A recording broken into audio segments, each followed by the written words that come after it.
Welcome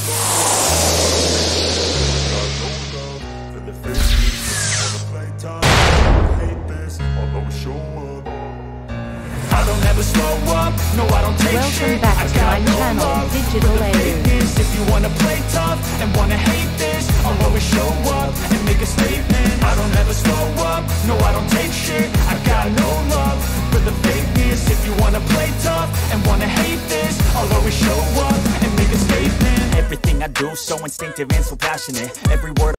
Assalamualaikum warahmatullahi wabarakatuh. Salam sejahtera untuk kita semuanya.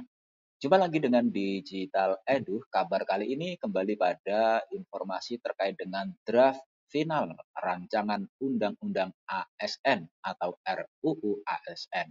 Ada beberapa pasal-pasal yang menguntungkan honorer. Untuk selengkapnya, yuk kita simak video berikut ini. Sebelum kita lanjut, tekan dulu like, subscribe, nyalakan lonceng notifikasi, dan mohon jangan lupa untuk di-share. Pemerintah dan DPR RI sudah melakukan finalisasi rancangan Undang-Undang Aparatur Sipil Negara atau yang biasa dikenal dengan RUU ASN. Dalam draft RUU ASN ini ada beberapa pasal yang menguntungkan honorer. Hari ini kami senang sekali, lega karena informasi dari Panja RUU ASN Komisi 2 DPR RI dengan pejabat kantor staf presiden sama persis, kata Dewan Pembina Forum Honorer Tenaga Administrasi Indonesia Nur Baiti hari Selasa 29 Agustus 2023. Nah, di sini Nur Baiti mengungkapkan dari hasil audiensi dengan Panja RUU ASN. Sejumlah pasal mewajibkan pemerintah pusat maupun daerah untuk menyelesaikan honorer paling lambat Desember 2024. Selain itu, Pemda maupun instansi pusat dilarang merekrut honorer lagi. Jadi, data honorer sudah dikunci. Yang menggembirakan, seluruh honorer teknis lulusan SMA akan diakomodasi di dalam P3K Jabatan Pelaksana. Terang Bunda Nur. Adapun pasal-pasal yang dimaksud Bunda Nur sesuai draft final RUU ASN adalah sebagai berikut. Yang pertama pada pasal 6A ayat 1.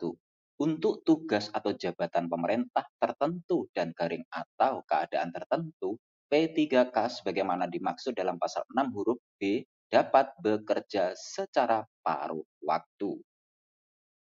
Kemudian di ayat yang kedua, ketentuan lebih lanjut mengenai P3K sebagaimana dimaksud pada ayat 1 diatur dalam peraturan pemerintah. Selanjutnya, pasal-pasal yang menguntungkan honorer terdapat pula pada pasal 7.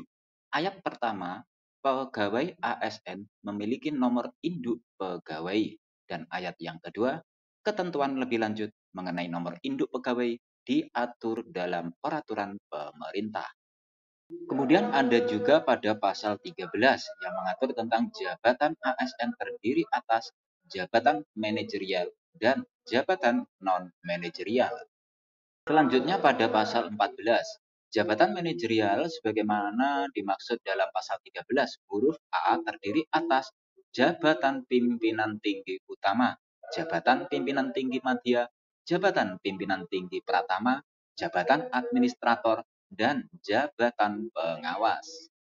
Berikutnya pada pasal 15 ayat 1 menjelaskan jabatan pimpinan tinggi sebagaimana dimaksud dalam pasal 14 huruf A, huruf B, dan huruf C merupakan jabatan manajerial tingkat tinggi yang bertanggung jawab dan berperan dalam mengelola, memotivasi, dan mendukung pengembangan pegawai ASN, mendayagunakan sumber daya, serta mengambil keputusan menurut tingkatan jabatannya untuk mencapai tujuan organisasi.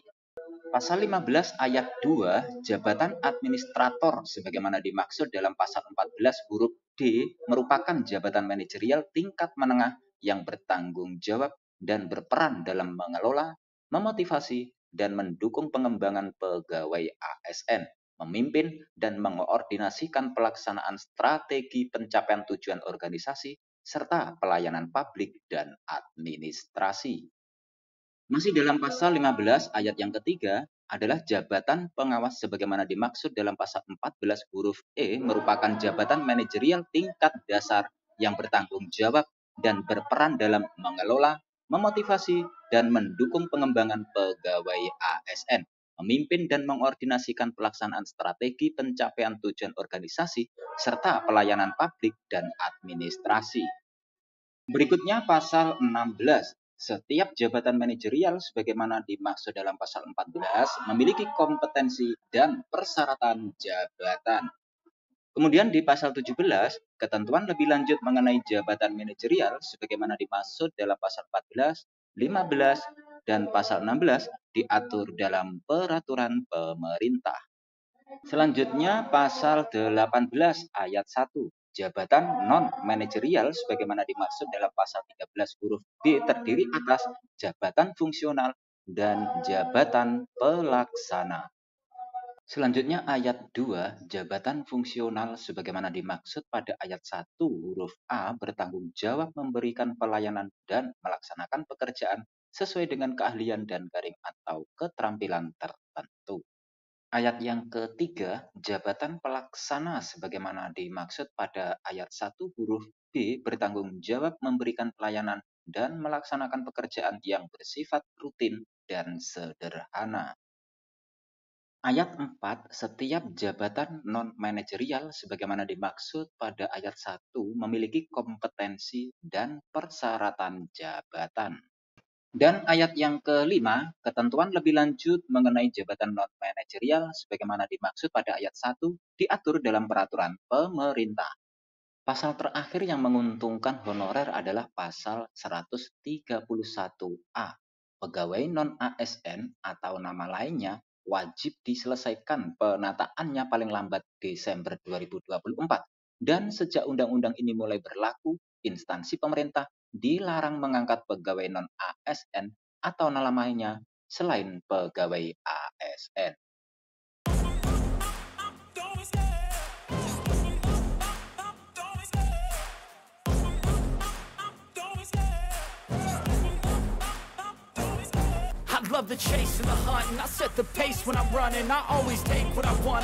Demikian kabar hari ini, semoga bermanfaat. Terima kasih sudah menonton Digital Edu. Jangan lupa like, subscribe, dan nyalakan lonceng notifikasi agar selalu update info-info terbaru dari Digital Edu. Semoga kita diberi kemudahan dan kelancaran dalam segala urusan, diberi kesehatan, rezeki yang berkah, dan panjang umur. Saya mewakili Digital Edu, mohon maaf bila ada kekurangan. Sampai jumpa pada video selanjutnya. Sekian, wassalamualaikum warahmatullahi wabarakatuh.